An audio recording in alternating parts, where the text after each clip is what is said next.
Hey guys, Plasticon here. This is a bit of a shout out video to my brother and the rest of you guys out there. Thank you guys for watching very much, and I really appreciate all your guys' support throughout these years.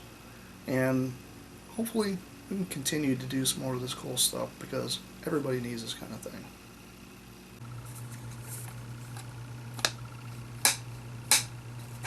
Hey guys, Plasticon here. Been a while, I know. I know I've been doing a lot of these repair videos, and lately I've actually had people ask me questions about some of the elements and how I do a lot of the filming and such that I do. One of the biggest things I can tell you right now is a huge influence, and it always has been in my entire life, and that was actually Star Wars and Jurassic Park. The reason I have these two as humongous, vivid memories is mainly because me and my brother used to go and sit in front of the TV and watch Star Wars when it came on, and then later when we had it on VHS, we'd watch it together. And then later on, Dinosaurs. It's Dinosaurs. When Jurassic Park first came out, it was one of the coolest movies that we had ever seen. Before that, it was a lot of like just silly stop motion kind of things. But before that, like, it was just really, I'd say, a very primitive time when it came to animating dinosaurs, and that was the very first movie that really stepped it up to the point that it made it look very realistic. And that was one of the biggest things that really influenced me even when I was a kid. And getting to sit around and play games and do stuff like that and create little forts and stuff like that out in the woods with my brother and such.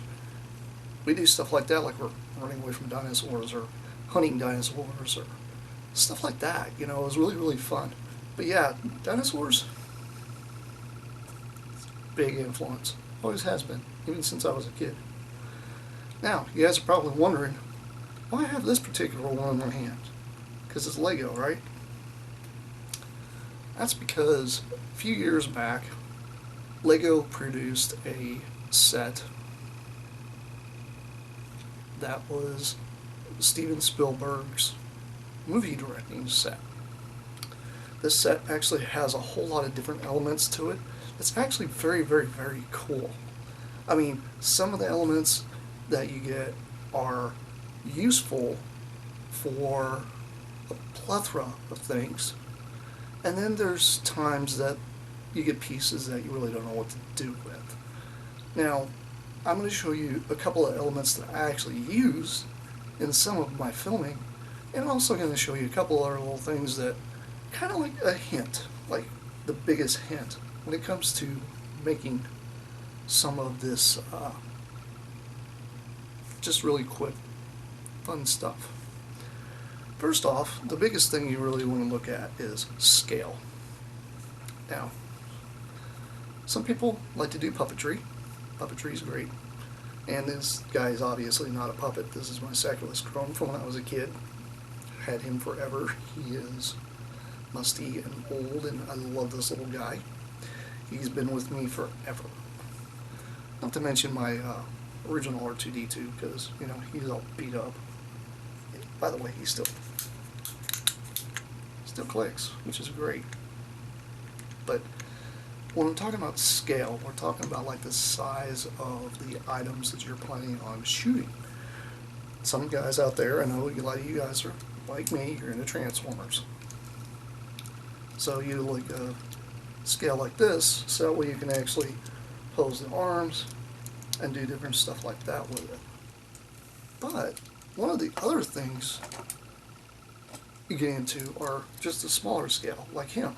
He's got some posability, very limited posability, but it works very well for some of the smaller scaled stuff that you guys might actually want to shoot.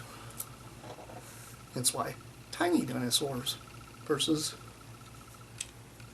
bigger dinosaurs. So sometimes people will use these for like little small things of stop motion. I personally think a lot of the little guys like these that Hasbro recently created are absolutely perfect for just background people to put in the background of a scene that you're putting together. Now, whether you're doing photography or video, this is kind of a overall thing for both.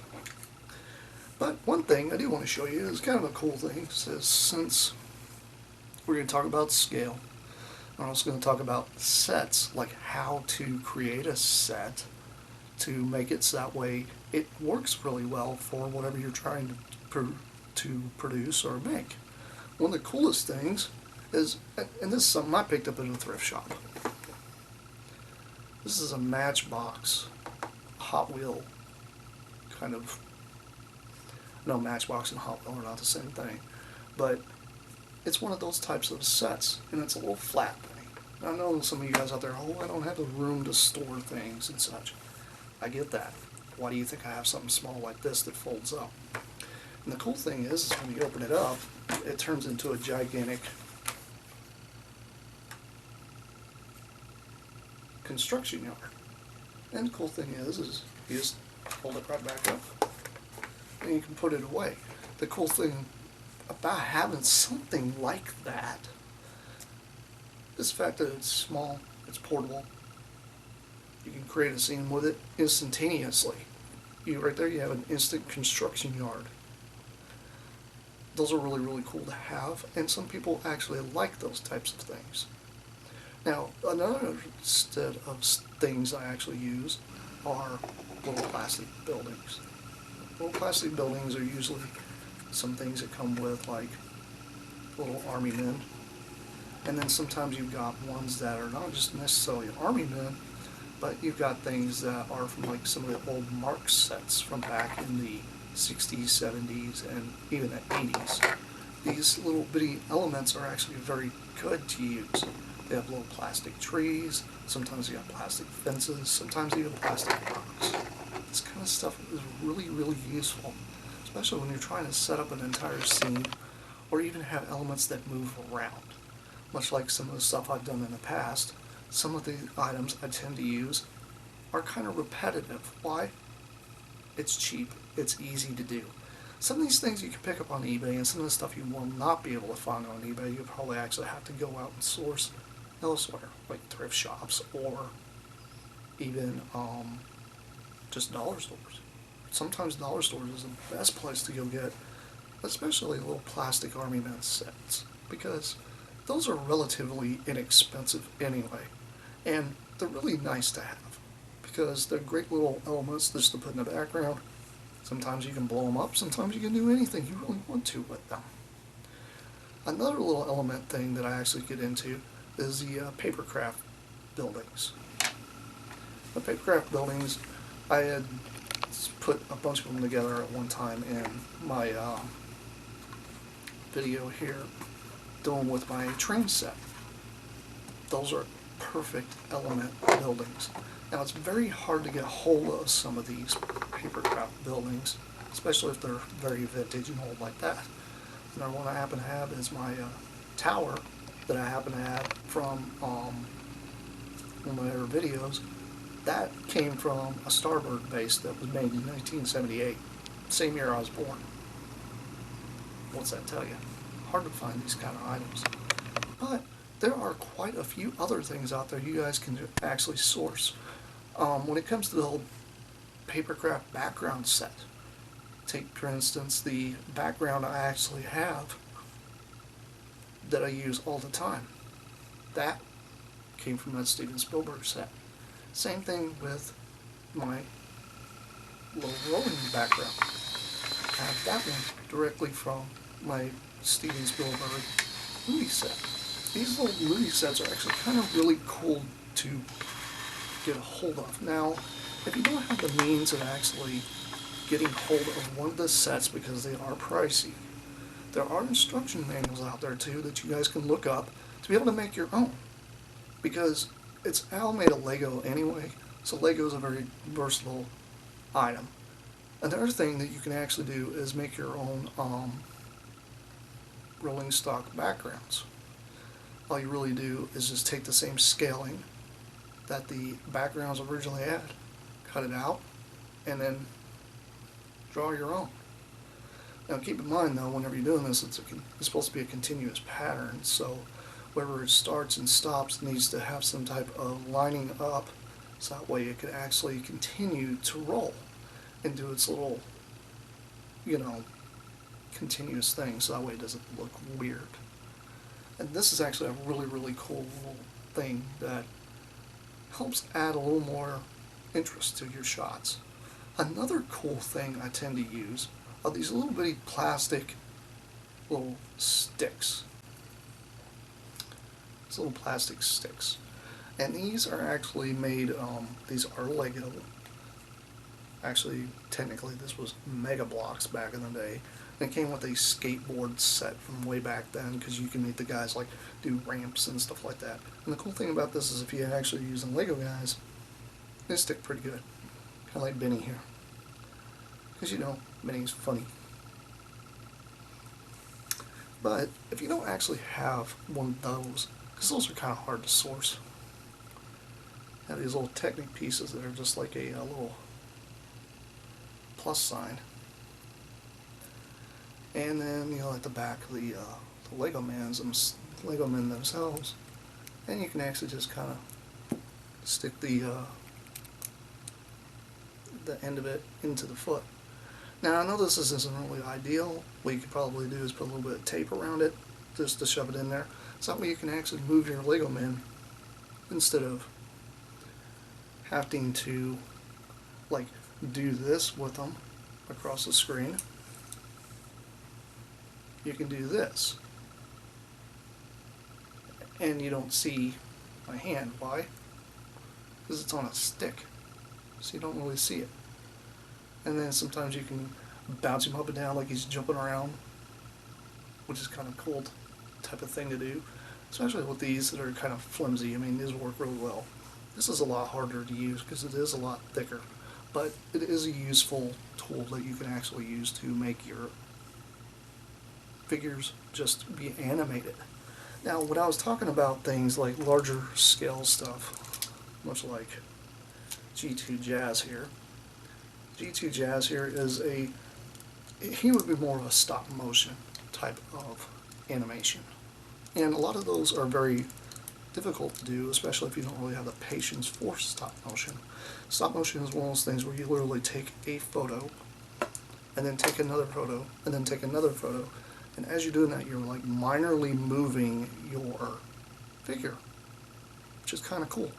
Kind of like if you wanted to make this T-Rex here open his mouth, you would take a photo, move it, take a photo, move it, take a photo, move it, take a photo, move it, and then when you put it all together, it'll be a fluent motion, depending on how many photos you take in between. Because sometimes when you're moving the mouth, maybe you might want to move the arm a little. So that way it's got a little more realism to it when it comes to what he's trying to do. So that way he actually moves around. This adds life to anything that you're going to be trying to make, whether it's clay or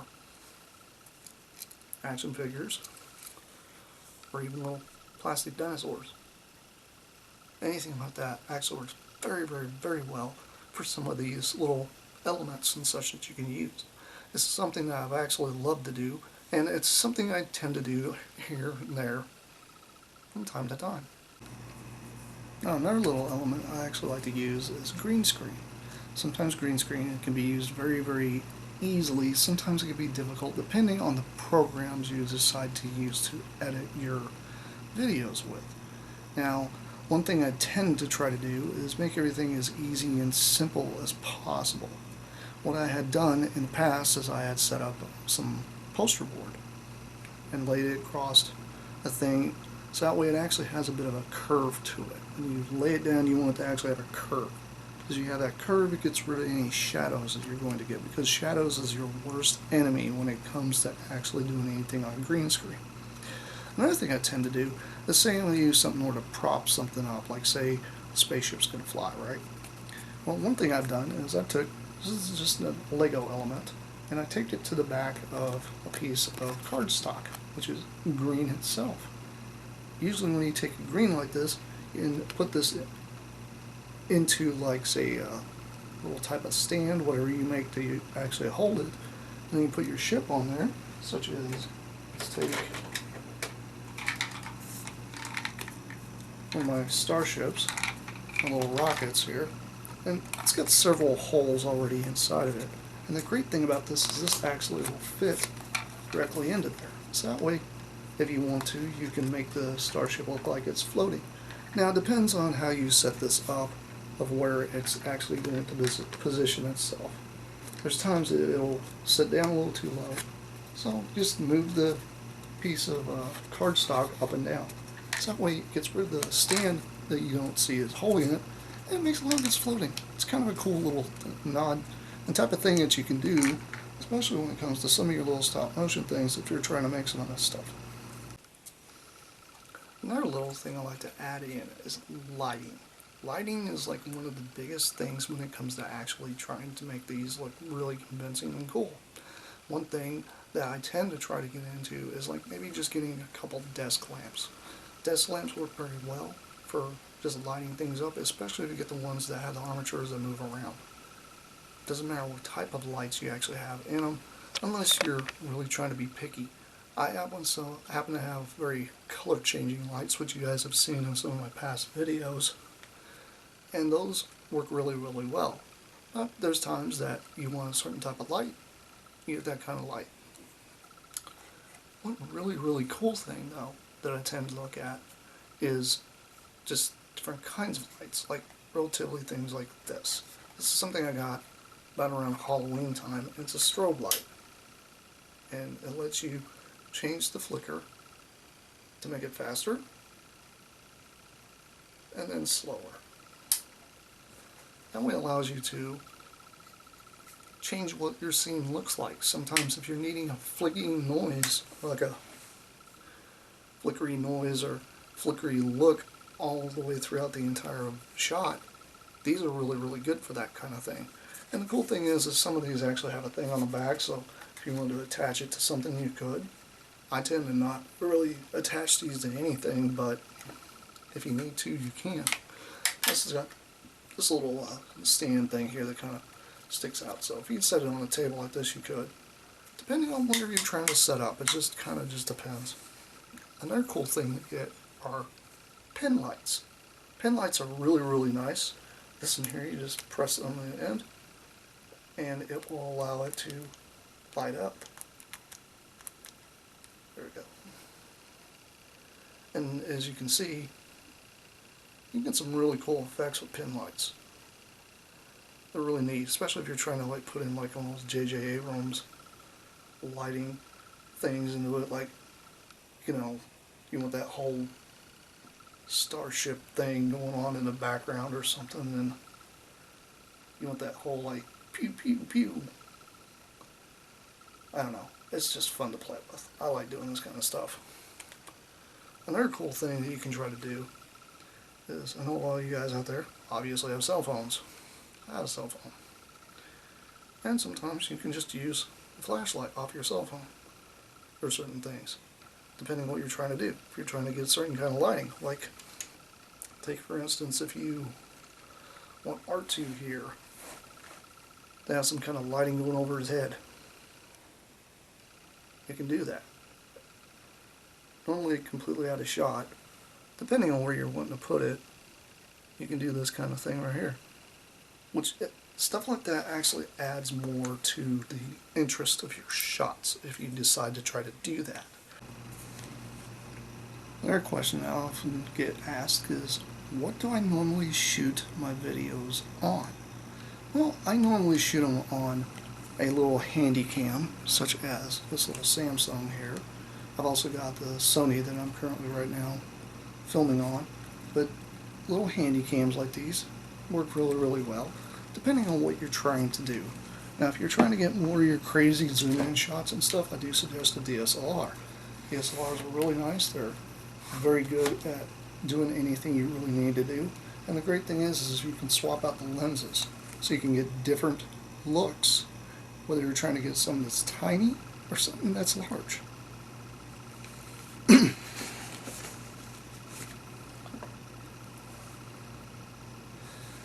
Another thing is your cell phone.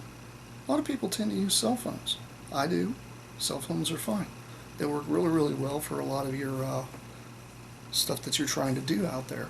And, you know, relatively, a cell phone or tablet actually has a camera on it, so you can use those. And there's apps out there actually designed for doing stop motion and such that can kind of help you with trying to get your feet wet into what you're trying to do. But anyway, this has been Plasticon. This has been a quick little interesting video talking about a little bit of the stop motion, some background stuff that I used, and just little elements and such that actually kind of help with just getting a whole entire scene together, or trying to be a little more creative out there, especially during all the things that's been going on lately. I'll talk to you guys later. Peace out for now. Bye.